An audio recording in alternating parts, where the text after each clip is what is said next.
एक शीतल आरती होती है। मेरी जीजियों बड़े सावधानी से सुनिएगा। एक शीतल आरती होती है। कभी अगर तुम्हारे जीवन में अगर कभी तुमको ऐसा लगे कि रोग बड़ा भारी हो चुका है और बहुत भारी रोग मुझे घेरता जा रहा है, या डॉक्टर को दिखाने जा रहे हो और तुम्हें ऐसा लग रहा है कि डॉक्टर कोई बड़ी बीमारी बताएगा, तो उस समय पर शीतल आरती का प्रयोग करें।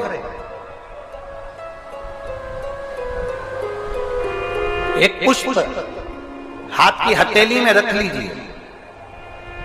एक पुष्प हाथ की हथेली में रख लीजिए। और यहां तक शास्त्र कहता है अगर हो सके तो आंकड़े का अगर पुष्प मिल जाए, तुम्हारे यहां क्या बोलते हैं उसको, मंदार का फूल, आंकड़े का फूल, अकौए का फूल, जो शंकर भगवान पे चढ़ता है, छोटा सा होता है, घुंघरू जैसा होता है वो, उसको तुम्हारे यहाँ क्या बोलते हैं हरियाणा में? आंख का ही पुष्प बोलते हैं। आंख का पुष्प मिल जाए तो ज्यादा अच्छा है।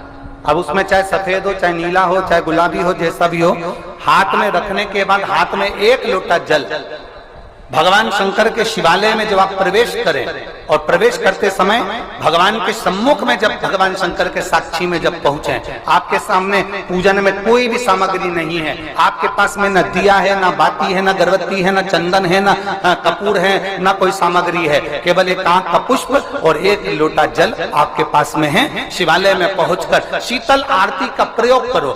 11 बार भगवान शंकर के 11 रुद्रों का स्मरण कर कर जब 11 बार शंकर के शिवलिंग के ऊपर से नीचे तक वो कलश को जब घुमाया जाता है और घुमाने के बाद वो आग का जो पुष्प है वो अशोक सुंदरी वाली जगह पर समर्पित कर कर भगवान शंकर को जो जल चढ़ाया जाता है, जो जल समर्पित किया जाता है, डॉक्टर भले तुमसे कह रहा हो कि तुम्हें बड़ी बीमारी के चांस हैं, आप जाकर एक बार चेक कराना, तुम्हें वो बड़ी बीमारी निकलेगी ही नहीं, उस रोग से तुम मुक्त हो।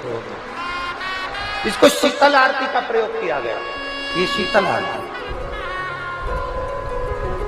इसको शीतल आरती कहा।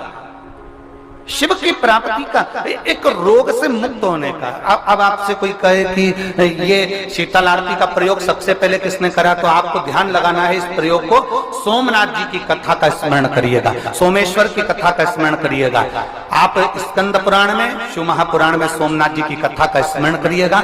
चंद्रदेव को काया का रोग हो गया, रोग इतना भारी था, चंद्र समझ नहीं पा रहे थे मैं करूं क्या। जब देव ऋषि नारद के पास पहुंच गए, नारद जी ने कहा एक पार्थिव शिवलिंग का निर्माण करो, बालू के शिवलिंग का निर्माण करो और समुद्र का ही जल भगवान शंकर को उनके आनंद से आरती कर कर उनको चढ़ाने का प्रयास करो। और शिव ने ऐसी कृपा कर दी कि चंद्र के पास आकर भगवान शंकर ने कह दिया, चंद्र मैं तुझे वर देता हूँ, तेरा काया का रोग समाप्त होगा, ये मेरा वर है क्योंकि तूने मेरे शीतल आरती का प्रयोग किया।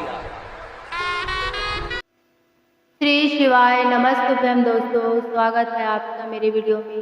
दोस्तों वीडियो अगर अच्छा लगे तो प्लीज़ चैनल को लाइक, सब्सक्राइब और ज़रूरतमंद को शेयर ज़रूर करें।